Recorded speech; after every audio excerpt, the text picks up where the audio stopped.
डेमसेल American dark fantasy movie है जो साल 2024 में रिलीज हुई है। मूवी में लीड रोल में है मिली बॉबी ब्राउन, निक रॉबिन्सन और रॉबिन राइट। मूवी की शुरुआत में ऑरिया का राजा अपने सैनिकों के साथ अपने राज्य की एक गुफा में जाता है। वह वहां एक ड्रैगन को मारने का प्रयास करते हैं जो उनके राज्य के लिए खतरा है। ड्रैगन एक एक कर राजा के सैनिकों को मार देती है। आखिर में वह राजा को मारने जाती है। यहाँ से कहानी सदियों आगे बढ़ती है। ऑरिया राज्य से काफी दूर एक राज्य में राजा लॉर्ड बेफोर्ड की बेटी एलोडी और फ्लोरिया लकड़ियां इकट्ठा करती हैं। थोड़ी देर में वो देखती हैं कि उनके राज्य से लोग राज्य छोड़कर जा रहे हैं। यहाँ देखने को मिलता है कि राज्य आर्थिक तंगी से जूझ रहा है। दोनों बहनें अपने महल में जाती हैं, जहाँ वह देखती हैं एक महिला उनके पिता को एक लेटर दे रही है। वह महिला एलोडी को देखती है और कहती है, हमें मंजूर है, आप अपना जवाब दे दीजिएगा। ये कहकर वो चली जाती है। एलोडी अपने पिता और सौतेली माँ से पूछती है कि वो कौन थी और क्यों आई थी। एलोडी के पिता लेटर पढ़ते हैं और बताते हैं कि ऑरिया की रानी इसाबेल ने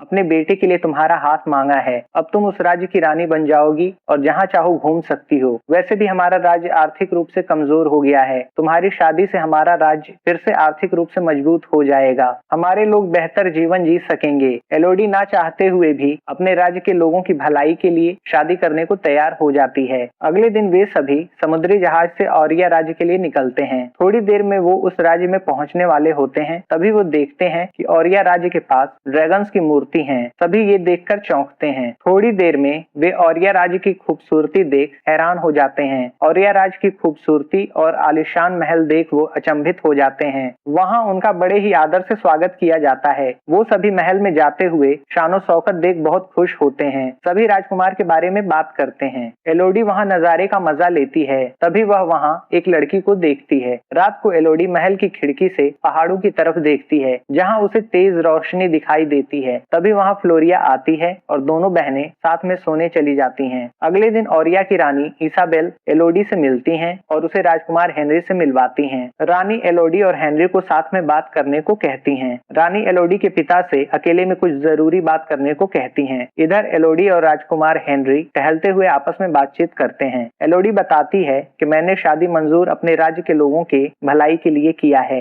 हेनरी ये सुनकर खुश होता है। हेनरी बताता है कि मेरा मन करता है कि मैं दुनिया में दूसरे राज्यों में यात्रा करूं और वहां नजारों का आनंद लूं, वहां के लोगों को जान सकूं। एलोडी कहती है, मुझे भी ये सब पसंद है। फिर दोनों थोड़ा समय साथ में बिताते हैं और घुड़सवारी भी करते हैं। इधर एलोडी की सौतेली माँ एलोडी के पिता से पूछती है कि रानी इसाबेल ने क्या कहा। राजा बताते हैं, शादी हो रही है और मुझे तुम्हें और कुछ भी बताने की जरूरत नहीं। ये कहकर वो चले जाते हैं। वो काफी निराश दिखते हैं। अगले दिन एलोडी की माँ रानी इसाबेल से कहती हैं कि मुझे आपसे कुछ बात करनी है। अब हम रिश्तेदार बनने वाले हैं। इस पर रानी इसाबेल कहती हैं, हमने बस शादी के लिए हाँ कहा है। अब एलोडी राजकुमारी बनकर यहाँ रहेगी। आपके राज्य को सोने के सिक्के दिए जा रहे हैं। बस बात खत्म। इससे आगे हमें रिश्तेदारों की जरूरत नहीं। शादी के बाद आप लोग जा सकते हैं। एलोडी की माँ ये सुनकर निराश होकर वहाँ से चली जाती हैं। एलोडी की माँ रूम में जाकर एलोडी को शादी ना करने को कहती हैं। वो कहती हैं कि कुछ गड़बड़ है, तुम्हारे पिता भी पूरी बात नहीं बता रहे। एलोडी कुछ कहे उससे पहले उसके पिता आ जाते हैं और बताते हैं कि ये शादी होकर रहेगी। अगले दिन एलोडी को तैयार किया जाता है। उसे ड्रेस पहनाया जाता है। ड्रेस में एक जगह छोटा चाकू भी लगाया जाता है। काफी देर के बाद एलोडी को दुल्हन की तरह तैयार किया जाता है। फ्लोरिया ये देखकर हंसती है। एलोडी रस्मों के साथ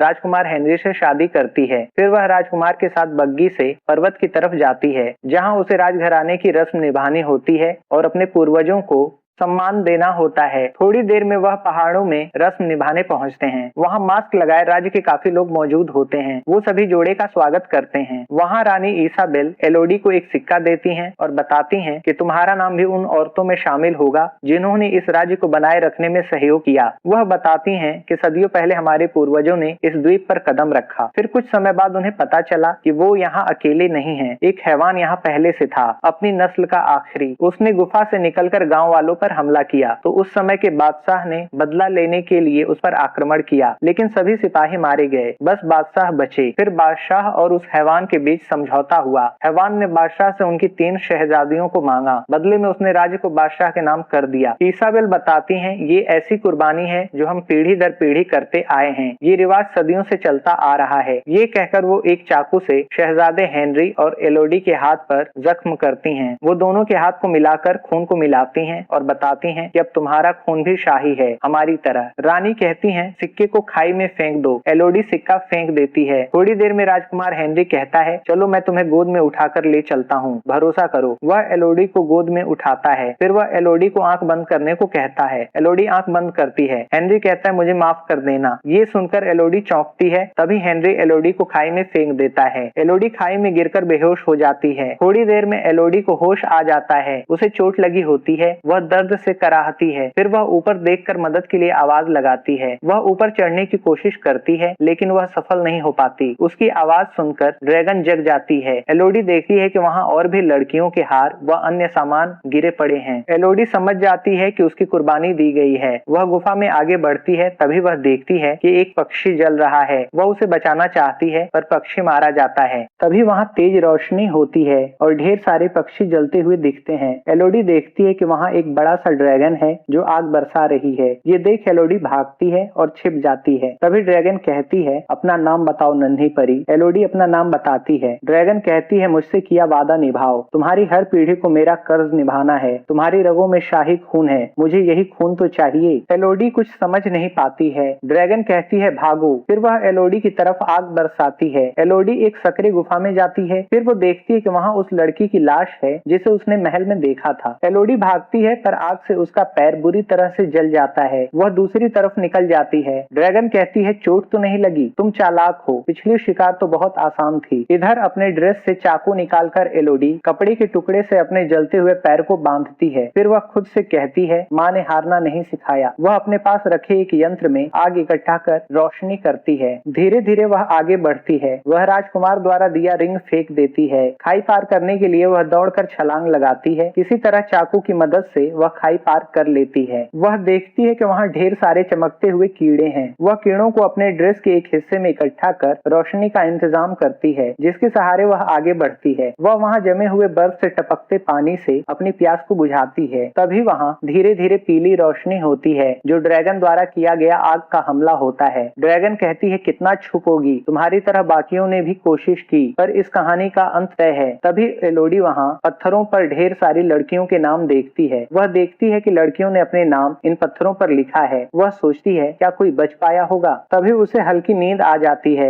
जब वो जागती है तो देखती है कि चमकते कीड़े उसके पैर पर लगे हुए हैं। वह देखती है कि कीड़ों ने उसके पैर के जले हिस्से को ठीक कर दिया है। एलोडी उनसे अपने हाथ के जख्म भी ठीक करती है। फिर वो चट्टान पर एक नक्शा देखती है। वह उस नक्शे के माध्यम से पता करती है कि उसे कैसे निकलना है। फिर वह नक्शे के माध्यम से कच्चे हीरे वाली जगह पर जाती है। उसे वहाँ वी नाम का मुकुट मिलता है। वह सोचती है कि ये राजकुमारी बच गई होगी। वह अपने पैरों पर कपड़े बांधती है क्योंकि हीरे नुकीले होते हैं। वह मुकुट को फंसाते हुए चढ़ाई करती है। उसे ढेर सारी चोटें लगती हैं पर किसी तरह वह ऊपर चढ़ने में सफल हो जाती है। वह ऊपर जाकर देखती है तो दंग रह जाती है क्योंकि वह बहुत ही ऊंचाई पर पहाड़ के एक कोने में होती है जहाँ से नीचे नहीं उतरा जा सकता है। वह वहाँ कुछ लोगों को देखकर आवाज लगाती है पर उसे कोई देख नहीं पाता है। तभी उसके पास ड्रैगन हमला करती है। ड्रैगन कहती है 3 जाने ली गई थी, 3 जाने ली जाएंगी। इधर गुफा में एलोडी के पिता आते हैं और एलोडी को आवाज लगाते हैं। ड्रैगन ये आवाज सुनकर एलोडी के पिता की तरफ जाती है। इधर एलोडी भी अपने पिता की आवाज सुनकर गुफा के अंदर जाती है। गुफा के अंदर एलोडी 3 नन्हे ड्रैगन्स की लाश देखती है। एलोडी समझ जाती है कि जब राजा ड्रैगन को मारने गुफा में आया उसने ड्रैगन के 3 बच्चों की हत्या कर दी जो अभी अंडे से बाहर ही आए थे। तभी वहाँ ड्रैगन आती है और राजा के सैनिकों को मार देती है। यहाँ से कहानी साफ होती है कि राजा ने ड्रैगन्स के बच्चों को मारा था, इसलिए ड्रैगन ने कहा तुम्हें सिर्फ मारने से मेरा बदला पूरा नहीं होगा, तुम्हें अपनी तीनों बेटियों की कुर्बानी देनी होगी, तुम्हें मेरा दर्द सहना होगा।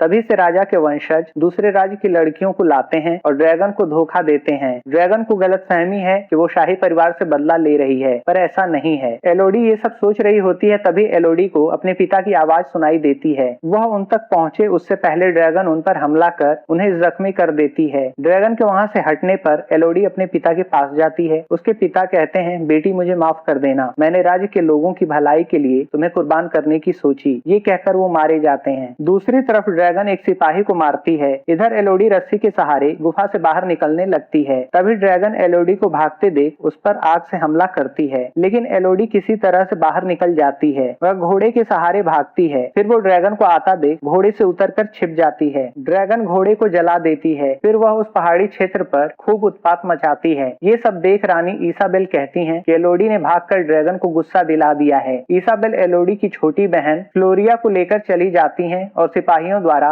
एलोडी की मां को चाकू मरवा देती हैं। इधर एलोडी को होश आता है। एलोडी राज्य की तरफ बढ़ती है, तभी वहां उसकी घायल मां आकर बताती हैं कि रानी इसाबेल फ्लोरिया को ले गई हैं उसकी कुर्बानी देने। एलोडी कहती है मैं अपनी बहन को बचा लूंगी। वह पहाड़ी की तरफ बढ़ती है। इधर हेनरी के मना करने पर भी रानी रस्म पूरा कर फ्लोरिया को गुफा की खाई में फेंकवा देती है। थोड़ी देर में एलोडी वहां उस गुफा के पास पहुंचती है और फ्लोरिया को आवाज लगाती है। वह रस्सी के सहारे गुफा में उतरती है। फिर वह अपने अनुभव से फ्लोरिया को बचाने का इंतजाम करती है। इधर ड्रैगन फ्लोरिया को नहीं मारती। वह कहती है तुम्हें बचाने वह जरूर आएगी। तभी ड्रैगन का ध्यान भटकाकर एलोडी फ्लोरिया को छुपा देती है। ड्रैगन कहती है कहाँ हो तुम एलोडी। तभी एलोडी तलवार लेकर ड्रैगन के सामने आती है। एलोडी बताती है कि तुमने गांव पर हमला किया था। ड्रैगन कहती है ये झूठ बात है, उन्होंने मेरे 3 बच्चों को मारा। एलोडी कहती है मुझे पता है, उन्होंने हम दोनों से झूठ बोला। ड्रैगन कहती है तुम में शाही खून है, तुम्हें मरना होगा। एलोडी कहती है मुझ में राजशाही खून नहीं, मेरी जैसी कई लड़कियों को ये झूठ बोलकर तुम्हें देते हैं और तुमने जिन्हें मारा वो बेकसूर लड़कियां थी। ड्रैगन नहीं मानती। दोनों के बीच फाइट होती है जिसमें एलोडी को काफी चोट लग जाती है। थोड़ी देर में एलोडी एक टेढ़े पत्थर के पास खड़ी हो जाती है और कहती है ठीक है तब तुम मुझे जला दो। ड्रैगन एलोडी पर आग से हमला करती है। एलोडी वहां से हट जाती है। आग पत्थर से रिफ्लेक्ट होकर ड्रैगन पर चली जाती है और ड्रैगन जलकर जख्मी हो जाती है। ड्रैगन एलोडी से कहती है अब तुम मुझे मारकर ये सब खत्म करो। एलोडी उसे मारने के लिए तलवार उठाती है पर एलोडी उसे नहीं मारती। वह पास के तालाब से चमकीले कीड़े लेकर उन्हें ड्रैगन के जख्म पर रखती है जिससे ड्रैगन के जख्म भर जाते हैं। अगले सीन में राजकुमार हेनरी एक दूसरी लड़की से शादी करने जा रहा होता है। वहाँ एलोडी पहुँचती है और बताती है ये तीसरी लड़की है जिसे कुर्बान किया जाएगा। वह सारी सच्चाई वहाँ मौजूद लोगों को बताती है। ये सुनकर शादी कर रही लड़की और उसका परिवार वहाँ से चले जाते हैं। रानी इसाबेल कहती है तुम बचकर आ गई तो खुद को बड़ा काबिल समझती हो, तुम्हें लगता है हमें तुमसे डरना चाहिए। इस पर एलोडी कहती है वो मैं नहीं जिससे तुम्हें डरना चाहिए। ये सुनकर रानी डर जाती है। सभी चौंकते हैं। तभी महल की छत पर ड्रैगन आती है। एलोडी वहाँ से चली जाती है जबकि रानी, राजकुमार और बाकी सब ड्रैगन को देखते हैं। ड्रैगन एक ही झटके में सभी को जलाकर राख कर देती है। रानी और राजकुमार के साथ पूरा राजमहल जल जाता है। एलोडी वहाँ ड्रैगन के साथ बाहर निकलती है। थोड़े दिन बाद एलोडी अपने परिवार के साथ अपने राज्य लौटने के लिए बड़े जहाज से निकलती है। एलोडी अपने जहाज पर होती है, वहीं बगल में ड्रैगन भी उड़ रही होती है। दोस्तों यहीं पर ये मूवी समाप्त हो जाती है।